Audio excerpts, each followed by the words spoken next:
حضرت معاویہ رضی اللہ تعالیٰ عنہ ایک صحابی ہیں، انہوں نے حضرت مغیرہ بن شعبہ رضی اللہ تعالیٰ عنہ کو خط لکھا اور اس میں لکھا کہ مجھے کچھ حدیثیں رسول اللہ صلی اللہ علیہ وسلم کی مجھے لکھ کر بھیج دو جو آپ نے سنی ہو حضور اقدس صلی اللہ علیہ وسلم. حالانکہ خود حضرت معاویہ بھی صحابی اور حضور اقدس صلی اللہ علیہ وسلم سے بہت سی حدیثیں انہوں نے سنی، لیکن حضرات صحابہ کرام کا یہ ذوق تھا کہ بھئی بہت سی باتیں ہم نے نہیں سنی ہوں گی، دوسرے نے سنی ہوں گی، تو ان کو خط میں لکھا کہ آپ مجھے کوئی حدیث بتائیے جو آپ نے رسول اللہ صلی اللہ علیہ وسلم سے سنی ہو. تو انہوں نے ایک حدیث لکھ کے بھیجی کہ ان اللہ کرہ لکم القیل والقال واضاعۃ المال وکثرۃ السؤال او کما قال صلی اللہ علیہ وسلم، کہ اللہ تبارک و تعالی تین چیزوں کو بہت ناپسند فرماتے ہیں. ایک قیل و قال کو، قیل و قال کے معنی کیا؟ فضول بحثیں جس کا نہ دنیا میں فائدہ نہ آخرت میں فائدہ، ایسی بحثیں جن کا کچھ فائدہ نہیں ہے، وہ قیل و قال. اور یہ جتنی ایسی بحثیں ہوتی ہیں نا، خاص طور سے ہمارے معاشرے کے اندر سیاست پر گفتگو چل رہی ہے، آئندہ کیا ہونے والا ہے اس کے اوپر تبصرے، یہ ہوگا یا نہیں ہوگا، یہ واقعہ پیش آئے گا یا نہیں پیش آئے گا، ایک کام چل رہا ہے اس میں وہ ہوگا. ارے بھائی تمہیں مستقبل کی کیا خبر کہ کیا ہوگا؟ اللہ تعالیٰ ہی بہتر جانتے ہیں. فلاں شخص جو ہے وہ گرفتار ہوگا کہ نہیں ہوگا، اس کے اوپر مقدمہ چلے گا کہ نہیں چلے گا، ملک سے باہر جائے گا کہ نہیں جائے گا، یہ بحث اور اس کے اوپر دلائل اور اس کے اوپر. اچھا بھائی اگر تمہیں کوئی علم غیب آ گیا اللہ تعالیٰ کی طرف سے، کوئی وحی آ گئی ہے، اس کی بنیاد پر یہ بحث کر رہے ہو، تو آگے کی ایسی باتوں پر کہ جن کا علم سوائے اللہ تبارک و تعالیٰ کے کسی کو نہیں ہے. کیوں بھائی؟ کیا جب رمضان آتا ہے، عید آتی ہے، کیا خیال ہے آج چاند ہو جائے گا یا نہیں ہوگا؟ تو یہ آپس میں یہ موضوع بحث ہے. اب اس کے اوپر گفتگو ہو رہی ہے. کسی کو کیا پتا، اللہ تبارک تعالیٰ جانتے ہیں کہ ہوگا کہ نہیں ہوگا. فلاں واقعہ فلاں سے ایسی واقعہ ہے وہ پیش آئے گا کہ نہیں آئے گا، اس انتخاب ہو رہے ہیں، اس میں کوئی کون کامیاب ہوگا کون نہیں ہوگا، اس پر بحث ہو رہی ہے. کیا حاصل اس کا سوائے اس کے کہ علم کو اللہ تبارک و تعالیٰ کے اوپر چھوڑ دو. تو کرہ لکم القیل والقال، یہ قیل و قال، یہ بحثیں، بحث مباحثہ، اس کو اللہ تعالیٰ ناپسند فرماتے ہیں. اور بحث و مباحثے کے اندر ایک حدیث میں یہ بھی آیا ہے کہ جو لوگ بہت منہ بھر بھر کے باتیں کرنے والے ہیں، اس کے لیے بڑے سخت الفاظ استعمال ہوئے ہیں حدیث میں. منہ بھر بھر کر باتیں کرنے والے کہ جن کا جو اپنی فصاحت و بلاغت اور اپنی آتش بیانی اور شعلہ نوائی کے کو ظاہر کرنا چاہتے ہیں. المتشدقین المتفیہقین حدیث میں اس کے لیے الفاظ آتے ہیں.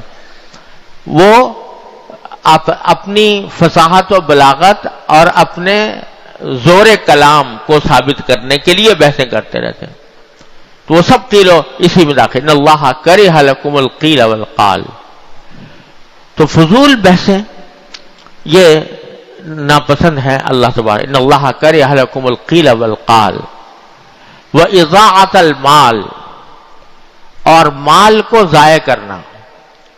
جو بھی کوئی چیز اللہ تبارک و تعالی نے عطا فرمائی ہے تو اس کو، وہ اللہ تعالیٰ کی نعمت ہے، اس کو ضائع کرنا، اس کو بیکار ضائع کر دینا کہ کسی کے بھی کام نہ آئے. اس میں بھی بڑا ابتلا ہے، اللہ بچائے ہمارا، کہ اللہ تعالیٰ کی دی ہوئی نعمتوں کو ضائع کرنے کے گناہ میں مبتلا ہوتے ہیں، جو اللہ تعالیٰ کو انتہائی ناپسند ہے. اللہ ہمارے حضرت، میں نے اپنے حضرت عارفی قدس اللہ تعالیٰ سرہ سے سنا کہ حضرت حکیم الامت قدس اللہ تعالیٰ سرہ بستر علالت پر تھے. بیمار تھے. تو اس وقت کسی نے کوئی دودھ پیش کیا تو حضرت والا نے دودھ پی لیا اور اس میں کچھ بچ گیا. تو حضرت کی چونکہ صحت ٹھیک نہیں تھی، طبیعت خراب تھی، تو جو حصہ بچا ہوا تھا اس کو پینے سے طبیعت خراب ہونے کا اندیشہ تھا کہ کہیں اور طبیعت خراب نہ ہو جائے، اس لیے چھوڑ دیا. تھوڑا سا رہ گیا تھا. تو کوئی اللہ کا بندہ آیا، اس نے دیکھا کہ تھوڑا سا بچا ہوا ہے تو اس کو پھینک دیا، حالانکہ تھا بہت تھوڑا سا تھا. تو حضرت نے فرمایا کہ اللہ کے بندے تم نے اس کو ضائع کر دیا. ارے بھائی، بلی کو پلا دیا ہوتا، طوطے کو پلا دیا ہوتا، یہ اللہ تعالیٰ کی نعمت ہے. پھر فرمایا کہ جن نعمتوں کے اجزاء کثیرہ سے تم فائدہ اٹھاتے ہو، ان کے اجزاء قلیلہ کی بھی قدر کرو. یعنی جو بہت سارا چیزیں تم کھاتے ہو، پیتے ہو، استعمال کرتے ہو، فائدہ اٹھاتے ہو، تو اس کی جو تھوڑی سی مقدار ہو اس کی بھی قدر کرو اور اس کو ضائع کرنے سے بچاؤ، ضائع نہ ہونے دو. تو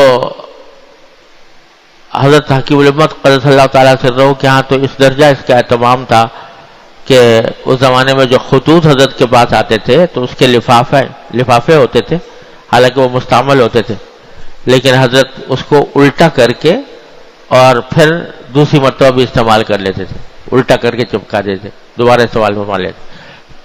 کہ جو کوئی بھی نعمت ہے اللہ تبارک و تعالیٰ کی، وہ چاہے چھوٹی ہو یا بڑی ہو، وہ قابل قدر ہے، اس کو ضائع کرنے سے بچنا چاہیے. اس میں ہم لوگ بھی اس میں بہت ابتلا ہے، اللہ تعالیٰ معاف فرمائے. کھانا کھانے کے اندر اتنا نکال لیا جو کھانے کی طاقت نہیں ہے، اور جو بچ گیا تو وہ ضائع ہو گیا.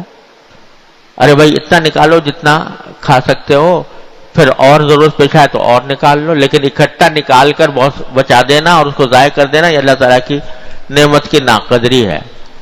تو دوسری چیز فرمائی کہ اللہ تعالیٰ ناپسند فرماتے ہیں مال کے ضائع کرنے کو. وَكَثْرَةَ السُّؤَالِ، اور سوالات کی کثرت کو. سوالات کی کثرت یعنی بے فائدہ سوالات. جہاں ضرورت ہو تو وہاں تو آدمی کو پوچھنا ہی چاہیے. حدیث میں نبی کریم صلی اللہ علیہ وسلم نے فرمایا کہ انما شفاء العی السؤال، پیاسے کی شفا سوال سے ہوتی ہے. یعنی اگر کسی کو کوئی بات معلوم نہیں ہے، کوئی شرعی مسئلہ ہے معلوم نہیں ہے، دوسرے سے پوچھے. فَاسْأَلُوا أَهْلَ الذِّكْرِ إِن كُنتُمْ لَا تَعْلَمُونَ.